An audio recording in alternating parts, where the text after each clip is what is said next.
Haleluya, shalom, salam berkat sukacita buat saudaraku sekalian, Bapak Ibu dimanapun saudara berada di seluruh Indonesia bahkan luar negeri. Berjumpa kembali dan hari ini saudaraku sekalian, doa saya agar kasih saudara tidak pudar, kasih saudara terus menyala-nyala, dan saya berdoa agar saudara menjadi orang yang berhasil, orang yang sukses di segala bidang dan terus ada dalam berkat-berkat Tuhan yang tanpa batas. Nah, tema kita kali ini saudaraku sekalian adalah saling mengasihi. Bukan hanya kasih itu terwujud atas inisiatif kita manusia, tetapi kasih itu diwujudkan oleh Tuhan. Dan Tuhanlah yang menciptakan manusia.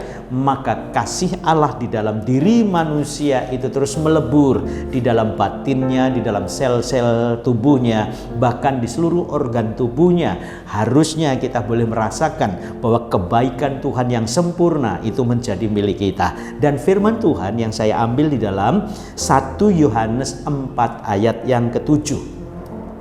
1 Yohanes 4 ayat ke-7, firman Tuhan bunyinya demikian. Saudara-saudaraku yang kekasih, marilah kita saling mengasihi, sebab kasih itu berasal dari Allah, dan setiap orang yang mengasihi lahir dari Allah dan mengenal Allah. Nah, ini yang menjadi menarik, saudara. Ternyata orang yang punya kasih berarti orang yang kenal Tuhannya. Dia mengenal Allahnya. Dia mengenal sesembahannya, penguasa langit dan bumi. Dibalik, kalau dia tidak punya kasih, hidupnya jahat, perampok, merampas hak milik orang lain, saudara, maka memang betul tidak ada kasih di dalam orang itu, saudara. Karena kasih itu kan saling memperhatikan, saling mempedulikan. Coba bayangkan di dalam keluarga kehilangan kasih. Akhirnya suami istri, saudaraku sekalian, dalam membangun kehidupannya masa bodoh. Tidak ada sapaan di sana, tidak ada senyuman di sana, wajahnya tawar, hatinya hambar. Nah kan saudaraku sekalian, itu tidak enak dalam menyikapi hidup seperti itu. Keadaan kehilangan kasih saudara itu menyeramkan. Kenapa? Tidak ada Tuhan. Kalau tidak ada Tuhan di dalam hidupnya, lantas hidupnya akan menjadi liar, sesuka hatinya, dan akhirnya sifat-sifat iblis melekat kuat dalam orang itu. Tetapi kalau kita memiliki kasih, sifat-sifat Allah melekat kuat dan melebur dalam setiap batin kita, saudara. Maka apa yang harus kita lakukan? Selain Alkitab mencatat orang yang mengasihi Tuhan, dia mengenal Allahnya. Selain mengenal Allahnya, orang yang mengasihi Tuhan akan merasakan kebaikan Tuhan dalam hidupnya.